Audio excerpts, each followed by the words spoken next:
呢度係印尼旅遊頻道，鏡在東南亞。我係鏡仔。今日簡介雅加達嘅水療按摩，同全世界一樣，水療按摩店喺印尼非常流行。呢類型嘅鋪頭其實遍佈雅加達，規模一般唔大，營運模式似縮細版嘅馬來西亞桑拿。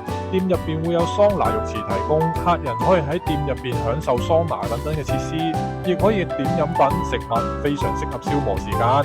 亦有們中意我哋嘅影片，記得 subscribe 同俾 like。深度交流可以加入我哋嘅 Telegram 店鋪群組。想睇更多嘅資訊，歡迎瀏覽我哋嘅網頁。印尼嘅水療按摩店通常都會有一個基本嘅入場費，消費之前要先同店家了解清楚各項收費。成個流程大致分成兩種，第一種係入鋪頭之前已經揀好按摩套餐，直接挑選一個套餐入邊就包含晒全部收費；而另一種係先入場享用各種嘅水療桑拿，到你需要嘅時候先再要求按摩。如果最後你冇揀到任何嘅按摩套餐，就會收取翻你基本嘅入場費，而呢個費用大概係5萬到10萬盧比左右，視乎翻店嘅規模同埋裝修。你有揀到按摩套餐嘅話咧，入場設施費一般係可以抵消嘅，費用會喺你離場嘅時候喺櫃台一併計算。按摩嘅流程都係大同小異，技師會帶你先上房開始按摩，有啲鋪頭會有提供特別嘅選項，例如係4手按摩或者 Lulu 等等，令成個流程更加充實。有啲鋪頭更加會針對唔同嘅流程安排唔同嘅按摩師，即係由2個人負責唔同嘅流程。結束後，客人就可以繼續留喺鋪頭入邊使用設施。對於中意先按摩跑一個小流程嘅益友，呢種模式會係一個比較有趣同埋充實嘅選項。由於呢啲鋪頭嘅規模唔大，按摩師通常只係得10多20個人，有陣時可能會更加少。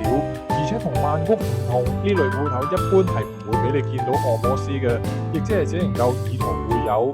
所以客人係冇辦法根據自己嘅需求去選擇合適嘅按摩師，最多就係先睇相，之後真係唔適合再更換。因為隨機選擇，有時就會造成按摩師冇辦法針對顧客痛症呢個情況。比起雅加達酒店可以先診斷再揀按摩師，呢種營運方式就比較遜色啦。對於我哋遊客嚟講，亦都唔係太方便。但呢類鋪頭勝在開門時間早，通常中午過後就會開始營業，亦都可以喺入邊食飯飲酒，加上裏面有桑拿設施放鬆，所以非常適合打發時間。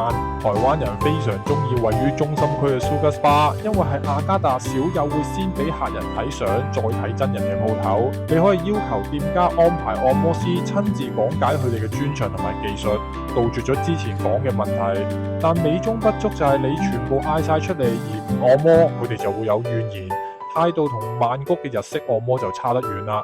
但喺雅加達嚟講，呢類按摩店係算稀有嘅，而且地理位置比較優越，仍然增加咗 Sugar Spa 嘅吸引力。至於店入邊嘅設施就中規中矩，並唔算太豪華。價錢方面就要視乎你揀嘅套餐同埋服務啦。至於另一間 Grand Boutique Spa 喺酒店入邊嘅水療按摩，格調會比較高一啲，營運模式都係一樣。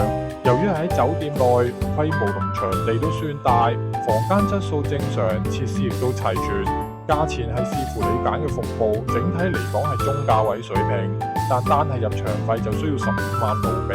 雖然可先同店家反映需求，但仍然係隨機分配店。按摩師嘅技術好壞全屬運氣，值唔值益友就自己衡量啦。好，今日到此為止。詳細嘅雅加達旅遊資訊，記得瀏覽我哋嘅網頁同加入群組。拜拜。